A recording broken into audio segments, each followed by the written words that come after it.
नमस्कार, आप देख रहे हैं एएनबी न्यूज और मैं आपके साथ सलोनी मलिक। इस वक्त की बड़ी खबर से आपको अपडेट करवा देते हैं। मध्य प्रदेश से इस वक्त की बड़ी खबर, कांग्रेस नेता दिग्विजय सिंह पर एक और मामला दर्ज हो गया है। दिग्विजय सिंह समेत 150 कांग्रेसियों पर केस दर्ज हुआ है। कोरोना संकट में सोशल डिस्टेंसिंग के उल्लंघन का आरोप यहां पर लगाया गया है।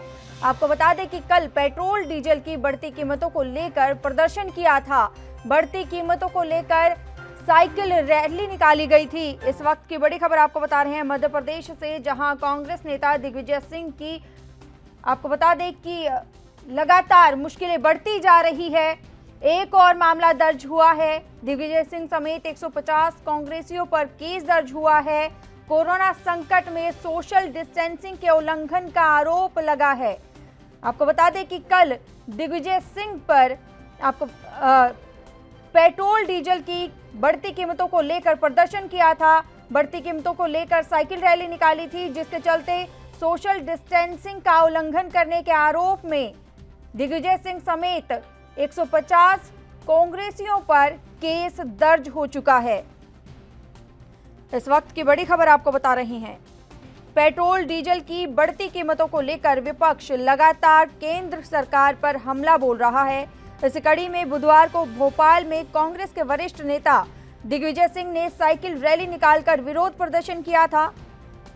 अब इसे लेकर उनके और पार्टी के 150 कार्यकर्ताओं के खिलाफ धारा 341, 188, 143 और 270, 269 के तहत मामला दर्ज हुआ है।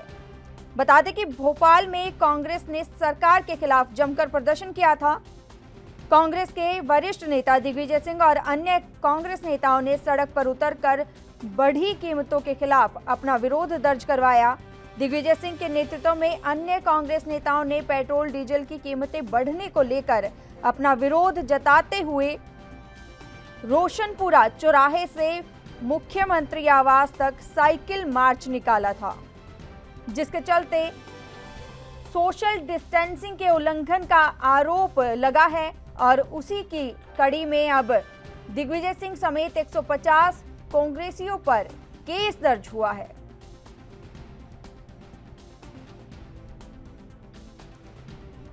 बता दें कि पेट्रोल डीजल की लगातार बढ़ती कीमतों को लेकर बुधवार को दिग्विजय सिंह और कांग्रेसी नेताओं ने साइकिल मार्च निकाला था। मुख्यमंत्री आवास तक ये साइकिल मार्च निकाला गया था, जिसके चलते दिग्विजय सिंह समेत 150 कांग्रेसियों पर केस दर्ज है।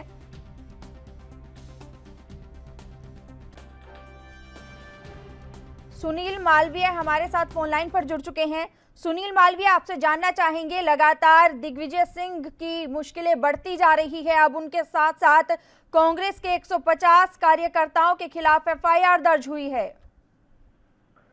जी देखिए, कल पूर्व मुख्यमंत्री दिग्विजय सिंह ने अपने 150 कार्यकर्ताओं के साथ एक प्रदर्शन किया था। ये प्रदेशव्यापी आंदोलन पूरे मध्य प्रदेश में हुआ था। कांग्रेस ने प्रदर्शन किया था। उस प्रदर्शन के परमिशन में नहीं थी, इसके बावजूद उन्होंने प्रदर्शन किया था। तो 150 कार्यकर्ताओं पर और दिग्विजय सिंह पर टीटी नगर थाने में एफआईआर दर्ज हुई है। जी, आपसे जानना चाहेंगे कि 150 कार्यकर्ताओं के खिलाफ एफआईआर दर्ज की गई है। जैसे कि कल बुधवार को मार्च निकाला गया था। हालांकि तस्वीरें जो सामने आई उसमें भी सोशल डिस्टेंसिंग का कहीं ख्याल नहीं रखा गया। ऐसे कोरोना संकट के बीच ये सभी चीजें जो निकल के सामने आई है, उसको लेकर विपक्ष की ओर से क्या कहा जा रहा है? जी देखिए, पीसी शर्मा का भी हाल ही बयान आया है। उन्होंने कहा है कि जो भी जितनी भी धाराएं लगाना है बीजेपी को लगा लें। बीजेपी को कांग्रेस ही पसंद आएगी और जितनी धारा लगाना चाहे बीजेपी लगा ले, लेकिन हम प्रदर्शन करना नहीं रोकेंगे, प्रदर्शन करना बंद नहीं करेंगे। हम लगातार प्रदर्शन करेंगे मजदूरों के लिए, बेरोजगारों के लिए, मूल्य वृद्धि जो बढ़ते दामों के लिए। तो हम लगातार प्रदर्शन करेंगे, चाहे बीजेपी को जितनी धारा लगाना लगा ले। जी सुनील मालवीय, क्या लगता है जिस तरीके से कांग्रेस लगातार केंद्र सरकार पर हमलावर हो रही है, क्या ऐसे में कोई नई कड़ी सामने निकल के आ सकती है? क्या हमलावर जिस तरीके से हमलावर हो रही है कांग्रेस सक्रिय नजर आ रही है, आगे चलकर क्या केंद्र के लिए ये मुश्किलें खड़ी कर सकती है? जी देखिए, मैं आपको बता दूं, हाल ही में मध्य प्रदेश में 24 सीटों पर उपचुनाव होना, उपचुनाव को लेकर सरगर्मी तेज हो चुकी है दोनों ही पार्टी की तरफ से। तो ये जो रणनीति, ये जो प्रदर्शन है, इनको देखा जाए तो ये उपचुनाव को लेकर देखा जा रहा है। और जो भी मध्य प्रदेश की जो कांग्रेस है, वो हमलावर लगातार केंद्र पर है। तो अब देखने वाला विषय होगा, यहाँ तो आने वाला वक्त ही बताएगा। जी, वहीं इसी के साथ ही आपसे एक बात और जानना चाहते हैं कि दिग्विजय सिंह ने पीएम नरेंद्र मोदी पर आपदा में अफसर का आरोप जो लगाया है, दिग्विजय सिंह ने कहा था कि ये पीएम मोदी के लिए आपदा में अफसर ढूंढने का काम है, जिस तरीके से ये पेट्रोल डीजल के दाम बढ़ाए जा रहे हैं। जी बिल्कुल, मैं आपको बता दूं, दिग्विजय सिंह ने कहा है कि दिग्विजय सिंह को ये इस आपदा की घड़ी, मोदी जी को आपदा की घड़ी में लोगों को राहत देना चाहिए, लेकिन राहत के बजाय डीजल, पेट्रोल, ये सारी चीजें महंगा करते हुए लोगों की, आम जनों की परेशानी दिनों दिन बढ़ती जा रही है। जी, धन्यवाद हमारे साथ जुड़ने के लिए और ये तमाम जानकारी देने के लिए। इस वक्त की बड़ी खबर आपको बता रहे हैं मध्य प्रदेश से, जहां दिग्विजय सिंह और कांग्रेस के 150 कार्यकर्ताओं के खिलाफ एफआईआर दर्ज हुई है। पेट्रोल डीजल की बढ़ती कीमतों को लेकर विपक्ष लगातार केंद्र सरकार पर हमला बोल रहा है। इस कड़ी में बुधवार को भोपाल में कांग्रेस के वरिष्ठ नेता दिग्विजय सिंह ने साइकिल रैली निकालकर विरोध प्रदर्शन किया था।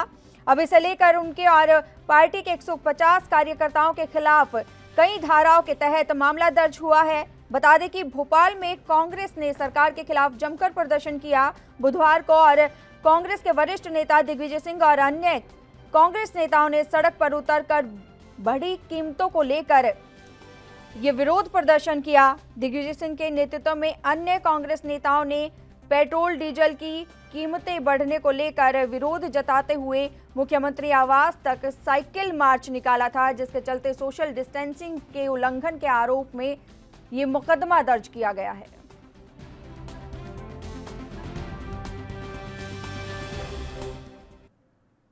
अगली बड़ी खबर से आपको अपडेट करवा देते हैं। महाराष्ट्र से इस वक्त की बड़ी खबर सामने आ रही है। पतंजलि की कोरोनिल पर राज्य में पाबंदी लग गई है। राजस्थान में पहले से ही बैन है।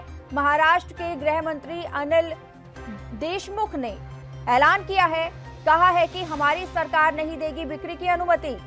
इस वक्त की बड़ी खबर आपको बता रही हैं महाराष्ट्र से, जहां पतंजलि के कोरोनिल पर महाराष्ट्र सरकार ने पाबंदी लगा दी है। हालांकि राजस्थान में पहले से ही बैन कर दिया गया है इस दवा को। दरअसल बाबा रामदेव की दवा कोरोनिल पर राजस्थान सरकार के बाद महाराष्ट्र सरकार ने भी प्रतिबंध लगा दिया है।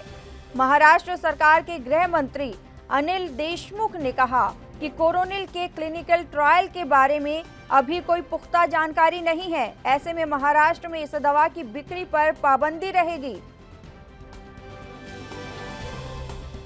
शुभम पांडे हमारे साथ फोन लाइन पर जुड़ चुके हैं। शुभम पांडे, आपसे जानना चाहेंगे कि पतंजलि की कोरोनिल दवा पर अब शिकंजा कसता जा रहा है। महाराष्ट्र सरकार ने भी इस दवा पर पाबंदी लगा दी है, क्या जानकारी मिल पा रही है? बिल्कुल, जिस तरीके से कोरोनिल पर पिछले 2 दिनों में एक घमासान मचा हुआ था कि क्या यह दवा सही है, इसके बाद अब जिस तरीके से महाराष्ट्र के गृह मंत्री अनिल देशमुख ने इस पर पाबंदी लगा दी। उन्होंने कहा कि बिना जांच के यह जो दवा है ये महाराष्ट्र में नहीं आएगी, ये नहीं होगी, इसकी बिक्री नहीं होगी। ऐसे में दवा पर बिक्री जो है कुछ दिनों के लिए पाबंदी रहेगी। इसके साथ अनिल देशमुख ने यह भी कहा है कि इसके ट्रायल के बारे में अभी उनके पास जानकारी नहीं है, तब तक ये बैन रहेगा। उन्होंने यह जानकारी ट्वीट करके दी है। तो कहीं न कहीं अब एक रामदेव बाबा और पतंजलि को एक बड़ा झटका लगा है। जिस तरीके से अलग अलग राज्यों में इसकी बिक्री की अनुमति नहीं मिल रही, तो कहीं न कहीं अब संकट मंडराता हुआ कोरोनिल जो कोरोना का दवा था उस पर संकट मंडराते हुए कहीं न कहीं दिखाई दे रहा है। जी शुभम पांडे, लेकिन ऐसे में अगर बात की जाए जनता की, तो कहीं ना कहीं उनके अंदर एक उम्मीद जग गई थी। लेकिन ऐसे में क्या बाबा रामदेव की जो दावे हैं वो यहाँ पर फेल होते नजर आ रहे हैं, वो मुश्किलों में घिरते जा रहे हैं? बिल्कुल, कहीं न कहीं जो जनता के अंदर एक उम्मीद जगी थी कि इस दवा से कई लोग बेहद ठीक हो जाएंगे, 100% दावा किया गया था सार्वजनिक में।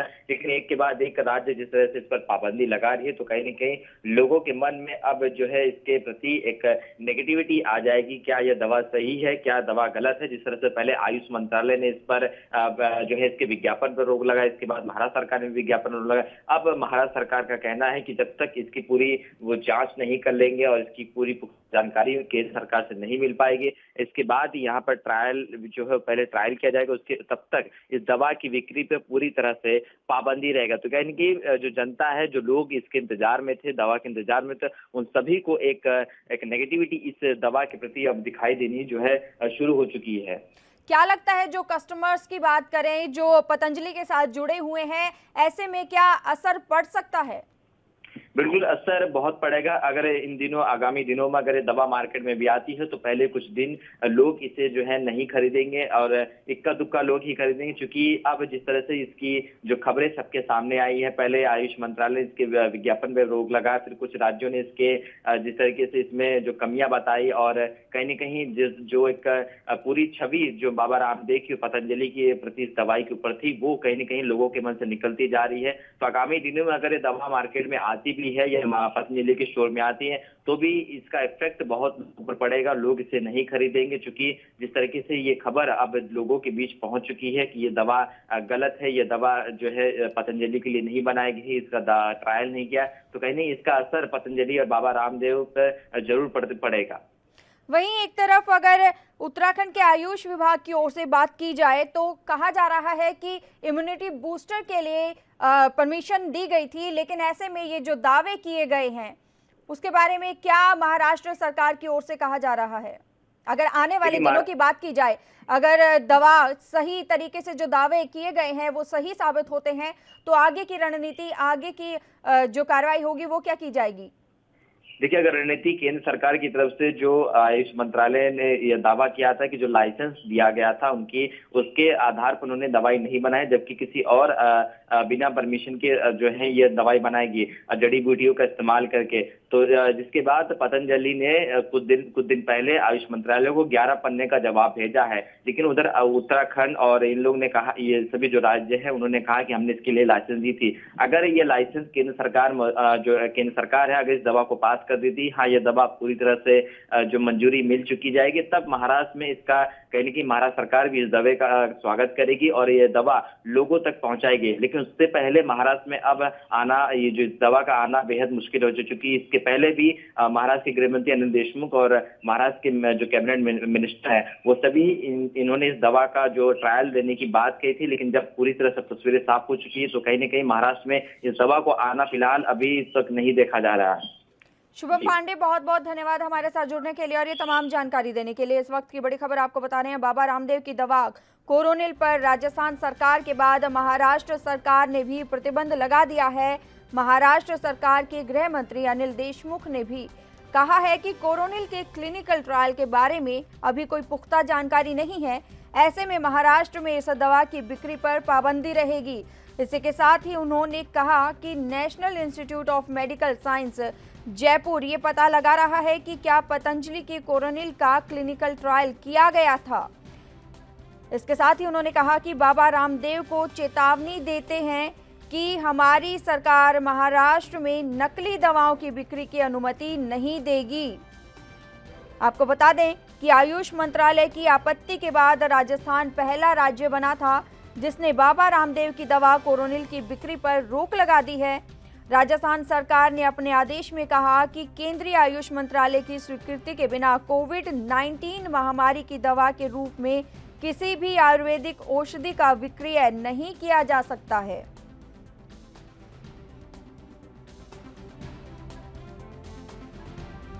आपको बता दें कि राजस्थान सरकार ने यह भी कहा था कि कोविड-19 महामारी के उपचार की दवा के रूप में किसी भी औषधि का विक्रय पाए जाने पर विक्रेता के खिलाफ सख्त कार्रवाई की जाएगी।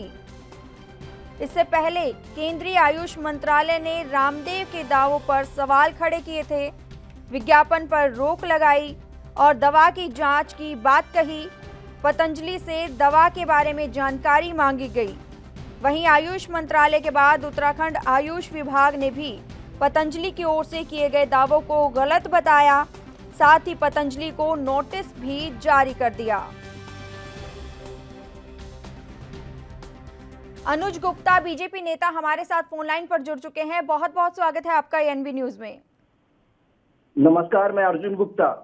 जी सर, आपसे जानना चाहेंगे कि पतंजलि की ओर से जो दवा बनाई गई है कोरोनिल। और बाबा रामदेव ने भी दावा किया है कि ये कोविड-19 का इलाज करने में सक्षम है। तो ऐसे में क्या कहना चाहेंगे? अभी महाराष्ट्र सरकार ने भी इस पर रोक लगा दी है। नहीं, महाराष्ट्र सरकार के पास और तो कुछ काम दूसरे हैं नहीं। यहाँ इतने मरीज बढ़ते जा रहे हैं, इतने बढ़ते जा रहे हैं, उनको तो कंट्रोल नहीं कर सकते। बाबा ने जो दवा बनाई उन पे रोक लगाने का काम कर रहे हैं। ये तो द्वेष की भाषा में सरकार काम कर रही है। जी, आपसे ये जानना चाहेंगे, जहां पूरी दुनिया के वैज्ञानिक कोरोना वायरस की दवा बनाने में जुटे हुए हैं, अभी तक कोई ऐसी दवा मार्केट में नहीं आई है। ऐसा क्या इस दवा में है कि जो दावा किया गया है कि ये महज कुछ ही दिनों में कोरोना वायरस के संक्रमण को खत्म कर सकती है? देखिए, पतंजलि पर लोगों को, भारत के लोगों पे विश्वास है, इसलिए हमको लगता है कि बाबा ने जो दवा बनाई है वो कामयाब होगी। अर्जुन गुप्ता, लेकिन यहाँ पर कोरोना वायरस महामारी इस समय पूरी दुनिया में फैली हुई है, लेकिन ऐसे में सवाल ये भी उठता है ना कि ये दावे कितने सच है। जब आयुष मंत्रालय ने जानकारी मांगी तो ये जानकारी का जरूरत क्या पड़ी? अगर ये था कि कोरोना वायरस की दवा बन चुकी है, दावे साफ हो चुके हैं, तो जानकारी क्यों नहीं दी गई इस बारे में? नहीं, देखिए, उनको भी शायद डर रहा होगा, उनके बिजनेस के हिसाब से उनका फार्मूला कई लोगों में बताया चला जाए या फार्मूला चोरी ना हो जाए, शायद ऐसा डर उनको रहा होगा। सर, लेकिन फॉर्मूला चोरी होने की बात नहीं है, ऐसे तो देश में बहुत सारे वैज्ञानिक हैं। नहीं, ठीक है, आयुष मंत्रालय जो कर रहा है उसको वो नियम के तहत कर रहा है, लेकिन महाराष्ट्र की गवर्नमेंट ने जो किया है वो द्वेष की भावना से उनका विरोध किया है, उनकी दवा पे रोक लगाया है, उनकी विरोधाभास दिखाई देता है। लेकिन इसी के साथ साथ महाराष्ट्र नहीं, महाराष्ट्र की बजाय अगर राजस्थान की बात करें तो राजस्थान सरकार ने भी रोक लगाई है। तो राजस्थान में भी तो कांग्रेस की सरकार है ना। तो आप कुल मिलाकर ये कहना चाहते हैं कि जहां जहां कांग्रेस की सरकार है उन्होंने ही ये रोक लगाई है? क्या बीजेपी अगर इस समय दूसरे बीजेपी शासित प्रदेशों की बात करें, वहां पर रोक ना लगाती, क्या वहां पर ये दवा बिक्री की जा सकती है? नहीं, उनको विश्वास है कि ये दवा कामयाब होगी। अब दवा को पहले खाना चाहिए लोगों में, उसका प्रचार प्रसार होगा, दवा खाएंगे तब पता चलेगा ना। सर, किस आधार पर आप कह रहे हैं कि बीजेपी को विश्वास है कि ये दवा जो है वो सही साबित होगी और कांग्रेस जो इस पर प्रतिबंध लगा रही है उनको विश्वास नहीं है? क्या आधार है इसका? कांग्रेस को द्वेष की भावना से काम करना है। बीजेपी के लोग या हिंदुत्व के लोग जो भी दवा बना रहे हैं, कुछ कर रहे हैं, उनको रोक लगाने का काम कांग्रेस के लोग कर रहे हैं। लेकिन आयुष मंत्रालय की बात की जाए तो आयुष मंत्रालय की ओर से साफ कहा गया है कि आयुष मंत्रालय अपने नियम के हिसाब से चल रहा है। लेकिन सर, उनकी तरफ से कहा गया है कि जिन मरीजों को ये दवा दी गई है, जैसे कि आंकड़े पेश किए गए हैं, उनमें सिर्फ और सिर्फ सर्दी जुकाम के लक्षण थे। नहीं, अब ये तो जांच का विषय है, सर, जांच का विषय तो है। दूसरी बात आपसे कहना चाहूंगी कि आयुष मंत्रालय के बाद उत्तराखंड आयुर्वेदिक विभाग ने भी पतंजलि की ओर से किए गए दावों को गलत बताया। देखिए, इतना जो पतंजलि का चल रहा है, सारे उनको रद्द कर देना चाहिए, इसका मतलब ऐसा है। सर, महामारी का दौर है, महामारी के दौर में सभी की बात नहीं हो सकती। मैं तो बोल रहा हूँ, किसी ने शुरुआत तो की है। शुरुआत करने वाले लोग को समर्थन, उसका जांच परख करना चाहिए और फिर जो निर्णय लेना हो लेना चाहिए। लेकिन आंकड़े क्यों नहीं पेश किए गए? जानकारी क्यों नहीं पेश की गई आयुष मंत्रालय को? नहीं, उनका विषय हो सकता है, लेकिन मैं ये बता रहा हूँ कि महाराष्ट्र और राजस्थान ने जो उनको नोटिस दी है वो द्वेष की भावना से दी है, ऐसा मुझे लगता है। ये भी कहा गया है कि सिर्फ और सिर्फ इम्यूनिटी बूस्टर के लिए यहाँ पर परमिशन मिली थी, लेकिन दवा बनाने के बारे में परमिशन नहीं दी गई थी। नहीं, अब वो दोनों, फिर आप ये बाबा रामदेव से सवाल करिए तो आपको सही उत्तर देंगे। सर, बाबा रामदेव की बात अलग है, लेकिन जो केंद्र की बात करें या बीजेपी सरकार की बात करें, ऐसे में जिम्मा उनका भी बनता है, राजनेताओं का भी जिम्मा बनता है, केंद्र का भी जिम्मा बनता है। अगर कोई ऐसे दावे करता है तो वो उन दावों के खिलाफ खड़े हों। नहीं, पतंजलि पर जो भारत के लोगों को विश्वास है, तो मुझे भी अभी तक विश्वास है कि उन्होंने जो दवा बनाई है वो कामयाब होगी। अब उसमें क्या बीजेपी शासित प्रदेशों में क्या पतंजलि की बनाई हुई कोरोनिल को अनुमति मिलेगी बेचने के लिए? नहीं, अगर वो सही होगी तो मिलेगी, अगर उसका जांचा परखा जाएगा, जो जो नियम तो होंगे। दूसरे अगर कांग्रेस शासित प्रदेशों की बात करें तो उन्होंने भी यही बात कही है कि अगर जांच में सही पाई जाती है तो ही इसको अनुमति मिलेगी। तो फिर नोटिस, इसी की नोटिस, इसलिए उनको नोटिस देना बहुत जरूरी लगा। यही सरकारों को, जो कांग्रेस की सरकार है, उनको ही नोटिस देना जरूरी लगा, और दूसरी सरकारों ने नोटिस क्यों नहीं दिया? सर, अगर इससे पहले की बात की जाए तो पतंजलि के काफी सारे ऐसे प्रोडक्ट्स रहे हैं जिन पर सवाल उठाए गए हैं, लेकिन अभी तक बाबा रामदेव की तरफ से कोई सफाई नहीं दी गई है। तो ठीक है, उनकी सफाई का इंतजार कीजिए, और मुझे बाबा रामदेव पर और पतंजलि पे भरोसा है कि आज नहीं तो कल वो कोरोना की दवा कोई बनाएगा तो पतंजलि बनाएगी। ठीक है सर, बहुत बहुत धन्यवाद हमारे साथ जुड़ने के लिए और ये तमाम जानकारी देने के लिए। इस वक्त की बड़ी खबर आपको बता रहे हैं, बाबा रामदेव की दवा कोरोनिल पर राजस्थान सरकार के बाद अब महाराष्ट्र सरकार ने भी रोक लगा दी है।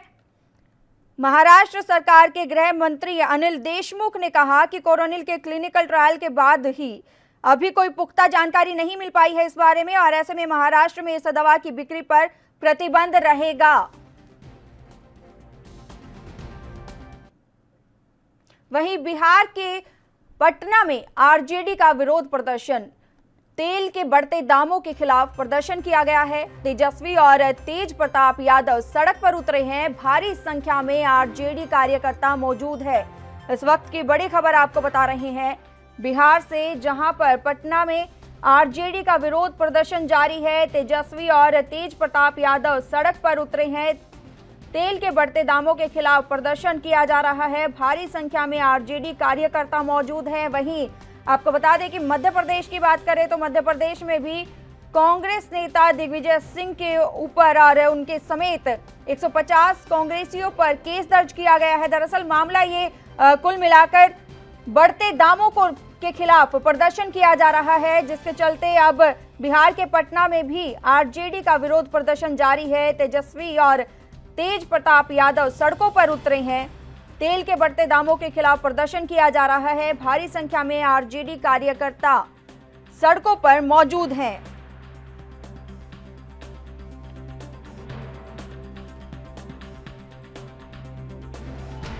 अखिलेश झा संवाददाता हमारे साथ फोन लाइन पर जुड़ चुके हैं। अखिलेश झा, आपसे जानना चाहेंगे कि लगातार जो खबरें सामने आ रही हैं, विरोध प्रदर्शन अलग अलग जगहों पे किए जा रहे हैं, ऐसे में पटना में आरजेडी का भी विरोध प्रदर्शन जारी है, क्या जानकारी मिल पा रही है? देखिए, आज का विरोध नेता प्रतिपक्ष तेजस्वी यादव ने पेट्रोल और डीजल के बढ़ते हुए दाम के लिए किया है। पिछले एक सप्ताह से लगातार पेट्रोल और डीजल के दाम में वृद्धि हो रही है। एक तरफ तो कोरोना ने अर्थव्यवस्था खराब कर रखी है, उस पर से पेट्रोल डीजल के बढ़ते दाम से आम लोग परेशान होंगे, गरीबों की जिंदगी में महंगाई की मार होगी, और इसी को मद्देनजर रखते हुए विपक्ष ने अपना कर्तव्य पूरा किया है और वो पूरी भारी संख्या में तेजस्वी यादव के नेतृत्व में लोग राबड़ी आवाज से निकले हैं और विरोध प्रदर्शन कर रहे हैं। क्या सोशल डिस्टेंसिंग का इस दौरान ख्याल रखा गया है? तस्वीरें बता रही हैं कि सोशल डिस्टेंसिंग का ख्याल रखा जा रहा है। वैसे भीड़ में और खासकर बिहार में इन बातों का कम ही ध्यान रखते हैं लोग। वैसे सोशल डिस्टेंसिंग बिहार में हर जगह आपको देखने को नहीं मिलेगी। जी अखिलेश, आपसे जानना चाहेंगे कि लगातार जिस तरीके से कांग्रेस केंद्र पर हमलावर हो रही हैं अलग अलग पार्टियां, विपक्षी दल, तो ऐसे में क्या केंद्र सरकार की मुश्किलें बढ़ सकती हैं? विपक्ष को संतुष्ट करना और आम जनता की समस्याओं का निपटारा करना ये केंद्र सरकार और राज्य सरकार दोनों का काम है। ऐसे में विपक्षियों का विरोध केंद्र सरकार को कटघरे में खड़ा करता है और केंद्र सरकार के लिए मुश्किलें तो पैदा हो ही जाएंगी। अखिलेश जी, बहुत बहुत धन्यवाद हमारे साथ जुड़ने के लिए और ये तमाम जानकारी देने के लिए। इस वक्त की बड़ी खबर आपको बता रहे हैं, पेट्रोल डीजल की कीमतों में देश भर में लगातार 19वें दिन भी बढ़ोतरी दर्ज की गई है। आपको बता दें कि वहीं इसी बढ़ते तेल के दामों के चलते अलग अलग जगह पर अलग अलग राज्यों में विरोध प्रदर्शन जारी है। बिहार के पटना में आरजेडी का विरोध प्रदर्शन जारी है, तो वहीं मध्य प्रदेश में बुधवार को कांग्रेस नेता दिग्विजय सिंह ने भी प्रदर्शन किया, जिसके चलते दिग्विजय सिंह समेत 150 कांग्रेसियों पर केस दर्ज हुआ है। वहीं उसी कड़ी में आपको बता दें कि जो बिहार के पटना में आरजेडी का विरोध प्रदर्शन जारी है, भारी संख्या में आरजेडी कार्यकर्ता सड़कों पर उतरे हैं। तेजस्वी और तेज प्रताप यादव भी सड़क पर उतरे हैं। तेल के बढ़ते दामों के खिलाफ ये प्रदर्शन किया जा रहा है। लगातार केंद्र सरकार पर यहां पर सवाल उठाए जा रहे हैं बढ़ते दामों को लेकर। इस बुलेटिन में इतना ही। देश और दुनिया की तमाम खबरों के लिए बने रहिए एएनबी न्यूज के साथ। नमस्कार। देश दुनिया की खबरों के लिए एएनबी न्यूज को सब्सक्राइब करें और बेल आइकन दबाएं।